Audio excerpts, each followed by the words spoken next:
Classrooms, I think, are becoming more and more of a thing that I care about as I try to increase the amount of, say, active learning and student engagement in my classrooms. I think like a lot of people, I started out doing mostly lectures, and when you're doing mostly lectures, maybe the room doesn't matter too much other than making sure you got enough board space and things like that.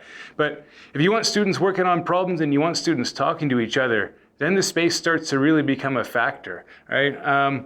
If you want students to talk to each other, it really helps if they're facing each other. So a table where students are sitting in groups really helps facilitate conversation.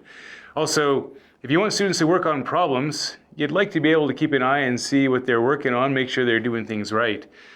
Really helps to have whiteboards for that. A lot of our classrooms right now, there's the whiteboard at the front and that's it. So if I give students working on problems, they're seated at their desk, they're working on paper.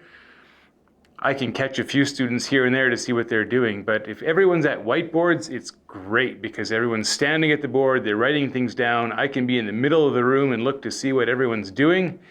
I can intervene as needed. The trouble is we have only, our scale-up rooms have whiteboards. There's one or two other rooms on campus that also have boards.